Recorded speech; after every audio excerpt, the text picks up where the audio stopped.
आगरा के किले को लेकर के बड़ी बात आपको बता रही हूँ। और ये कहा गया है कि आगरा किले की जो बेगम मस्जिद है, कह रहा हूँ मोदी जी उठ जाइए, हाँ। अब तो अपनी निंदिया से बाहर आ जाइए। उन्हें ये नहीं दिख रहा कि हिंदुस्तान की जनता रोड पे त्राही त्राही कर रही है, पर क्या हिंदू हम नहीं है? क्या हम हिंदू नहीं है? मोदी जी को वो नहीं दिखता, या उसके लिए अब दूरबीन ला के दें, क्योंकि ड्रोन से तो उनका काम नहीं चल। वो बात करते हैं कि अखंड भारत की, अखंड भारत के अंदर हिस्सा कहां से कहां तक का आएगा, पाकिस्तान भी आएगा, अफगानिस्तान भी आएगा। खुदाई में डाल दिया कि यहाँ खोदो, यहाँ भगवान निकाल दो। उस बेगम मस्जिद की सीढ़ियों के नीचे श्री कृष्ण की मूर्तियां दबी हुई हैं। प्रदेश के अंदर उसे मुसलमान समझ के जो एक जैन समुदाय का व्यक्ति था उसको आप मार देते हैं। किया 700 साल जब राज किया तो इस देश का नाम हिंदुस्तान रहने दिया। क्या उस टाइम पे सीतापुर नहीं था? क्या उस टाइम पे रामपुर नहीं था? क्या उस टाइम पे हनुमानगढ़ी?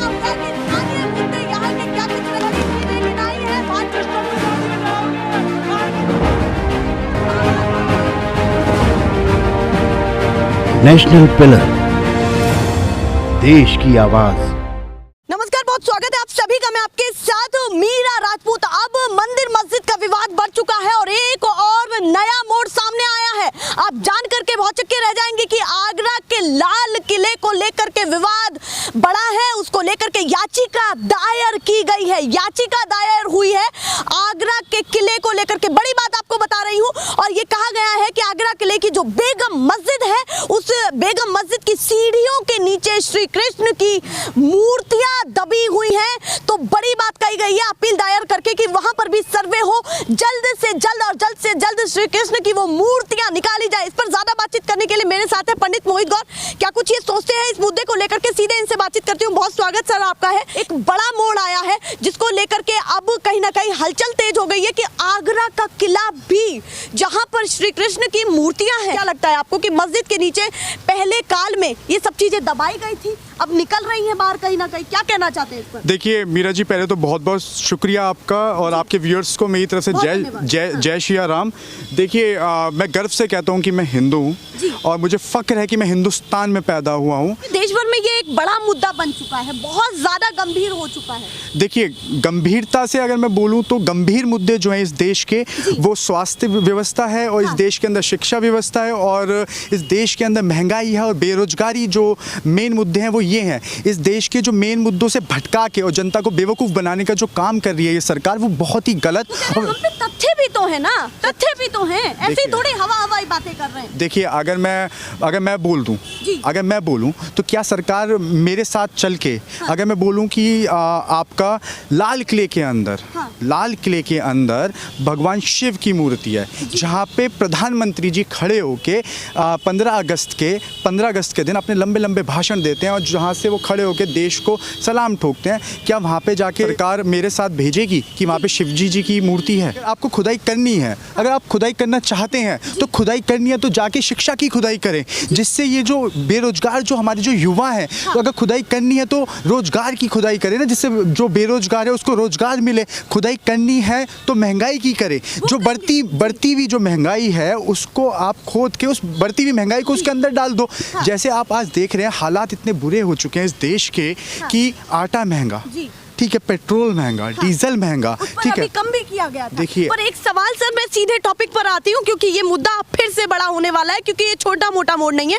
वो कहेंगे कि दूसरे पक्ष को डरना चाहिए, अगर उन्होंने ऐसा किया है तो दूसरे पक्ष को डरना चाहिए, हम तो खुदाई करेंगे। उसको लेकर के याचिका जगह जगह और भी कई चीजों को लेकर के याचिका डली है, तो पूरे देश भर में ऐसा माहौल बन रहा है, उसको लेकर के क्या कहना है? से कहता हूँ कि मैंने उस देश में जन्म लिया जहाँ माता जानकी ने, सियावर राम जी ने हमारे ने जन्म लिया, मेरे ईष्ट देव महादेव ने यहाँ पे जन्म लिया और हनुमान बाबा ने यहाँ पे जन्म लिया। मुझे खुशी है, मुझे गर्व है कि मैं एक ऐसी जाति में पैदा हुआ जो ब्राह्मण जाति है, ठीक है, पर मेरा धर्म और जो मेरा जो मज़हब है वो मुझे ये नहीं सिखाता कि मेरे को दूसरे धर्म से नफरत करनी चाहिए। मेरा धर्म हर धर्म की इज्जत करनी सिखाता है, चाहे वो सिख धर्म हो, चाहे वो मुसलमान धर्म हो, चाहे वो ईसाई धर्म हो, क्योंकि हम एक ऐसे देश की संतान है जहाँ पे एक गुलदस्ता है जो गुलदस्ता है जहाँ पे भाईचारे की तरीके हम लोग रहते हैं। आप एक बात बताइए मुझे, हम हिंदू धर्म से हैं, हम सनातन धर्मी हैं, ठीक है। क्या सनातन धर्म हमें दूसरों की बेटियाँ,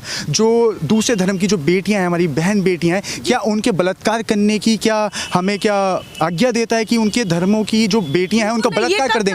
देखिए, मैंने एक वीडियो देखा था, ठीक है, जहाँ पे खुल के सीतापुर के अंदर जो माता जानकी के नाम पे, सीता माता के नाम पे जो जगह है, उसी जगह के अंदर कुछ चंद कथित जो हिंदू जो बनते हैं, जो भगवाधारी बनते हैं अपने आप को, वो लोग वहाँ पे खुली गाड़ी के अंदर धमकियाँ दे रहे थे कि सुधर जाओ वरना घरों के अंदर जा जा के बलात्कार करेंगे, रेप करेंगे। आप ये बताइए कि महाभारत का कारण क्या था?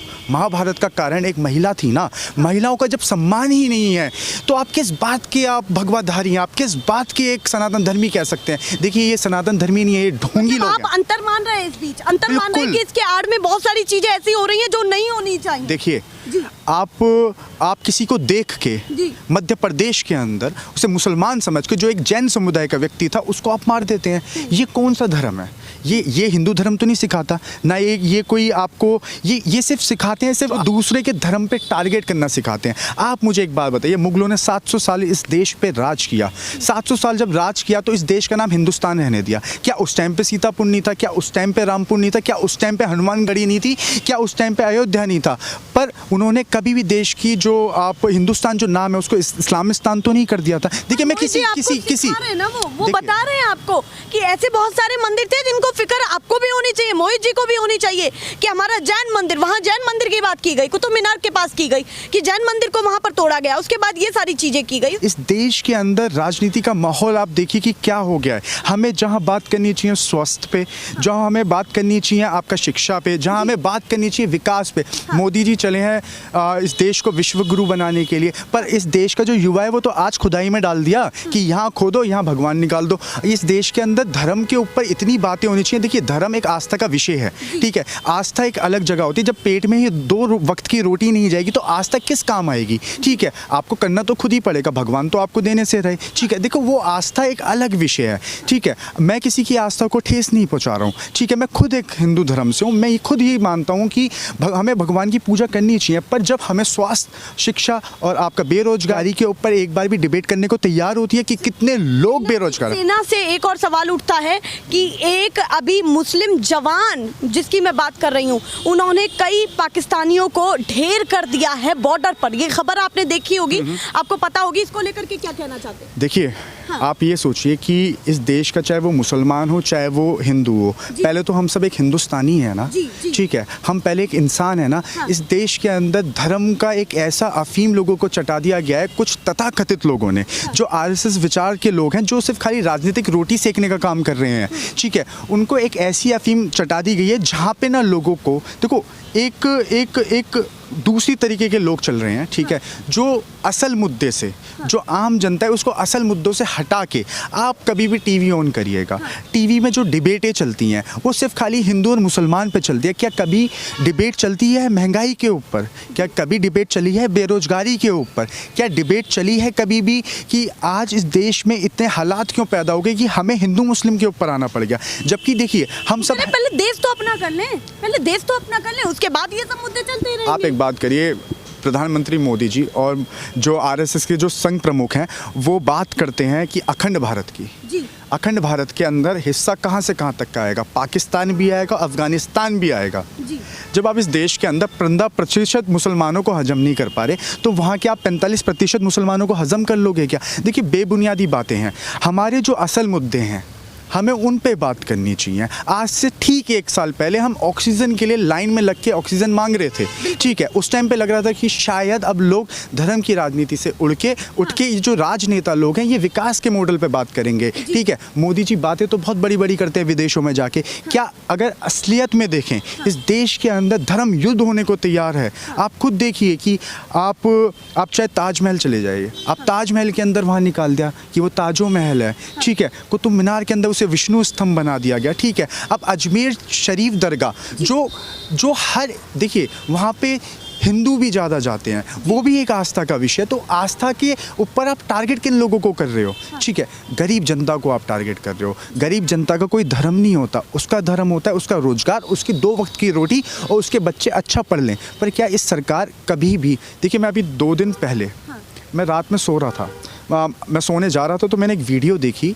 तो हरियाणा के जो शिक्षा मंत्री हैं उनकी हैसियत नहीं है कि एक बच्ची का जवाब जो उसने इंग्लिश में पूछा। देखिए इंग्लिश कोई हमारी मदर टंग तो नहीं है, हिंदी हमारी मदर टंग है, पर शिक्षा मंत्री तो शिक्षा मंत्री है, उसको हर चीज़ का ज्ञान होना चाहिए, जब भी तो उसे शिक्षा मंत्री बनाना चाहिए। तो उस बंदे की हैसियत नहीं है कि वो छोटी सी बच्ची का, जो हमारी बिटिया 12वीं कक्षा में जो पढ़ती है, उसका सवाल का जवाब दे दें।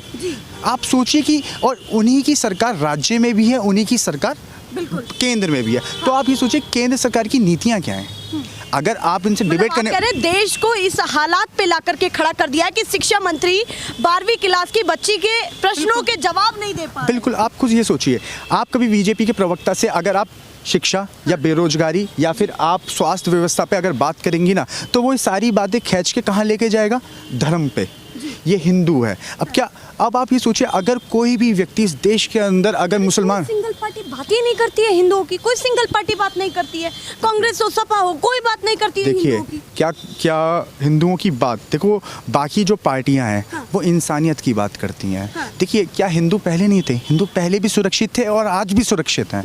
ठीक है, हिंदू मुगलों के टाइम में भी सुरक्षित थे, हिंदू अंग्रेजों के टाइम पे भी सुरक्षित थे। ये तो देखो, ये बीजेपी जो है वो अंग्रेजों वाली जो राजनीति है वो लेके चले, डिवाइड एंड रूल।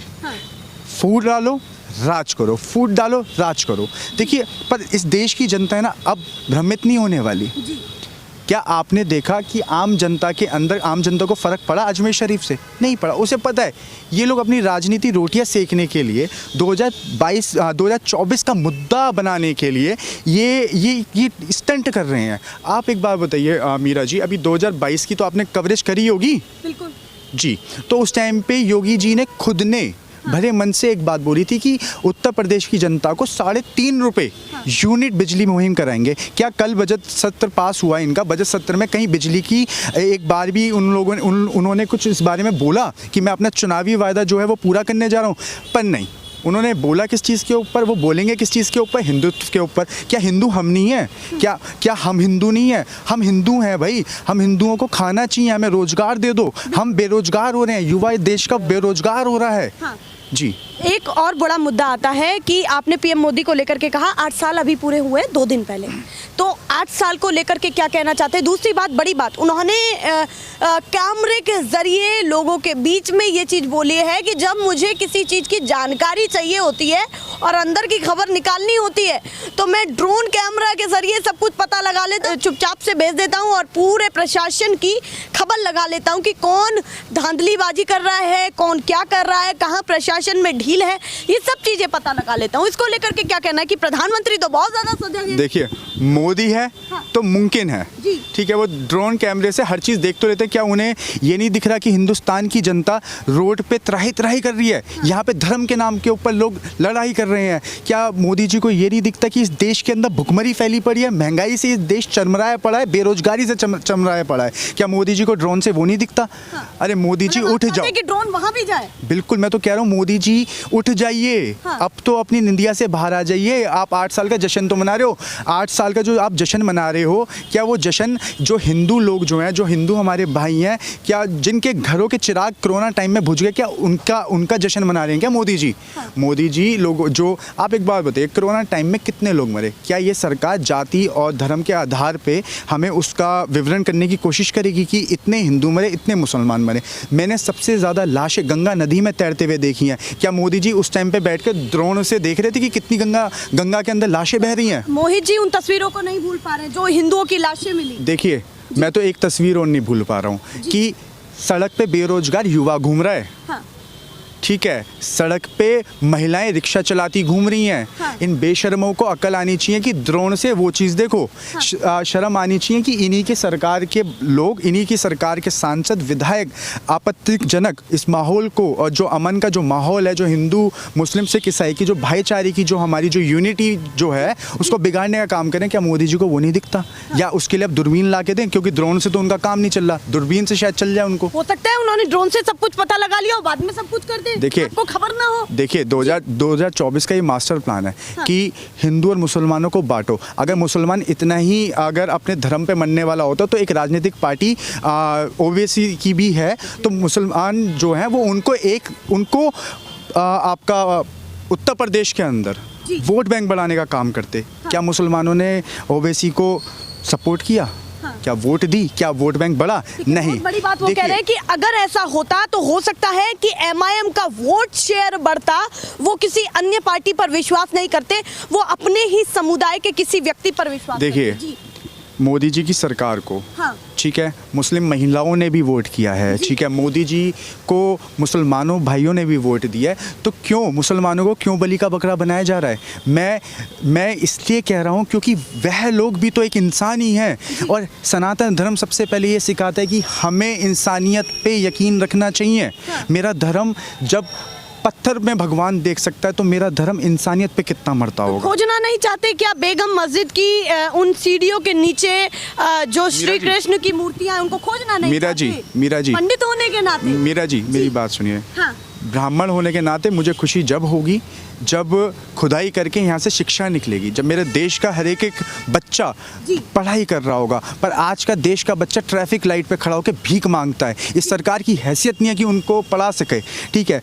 और दुख जब होता है, आंखों से आंसू जब निकलते हैं कि जब मुसलमान घरों की हमारी जो बहनें हैं, जो बहुएं हैं, वो मोदी सरकार को वोट तो देती हैं 3 तलाक के ऊपर, पर वहीं उनको बलात्कार की धमकियाँ दी जाती हैं। ये ऐसी निकम्मी सरकार है। वो कह रहे हैं एक तरफ कानून बनाए जाते हैं और एक तरफ कुछ हिंदू संगठन से जुड़े लोग वहां जाकर के ऐसे शब्द बोलते हैं, तब पार्टी सामने क्यों नहीं आती है? क्योंकि वहां पर तो बहन बेटियों की बात थी, वहां ना हिंदू बेटी या फिर मुस्लिम बेटी, क्या बेटियों को भी डिवाइड कर दिया गया? एक बड़ा सवाल उन्होंने छोड़ दिया। ये बहुत बड़ी बात है कि इस मुद्दे को लेकर के सजग होकर के, प्रखर होकर के अपनी बात को रख रहे हैं।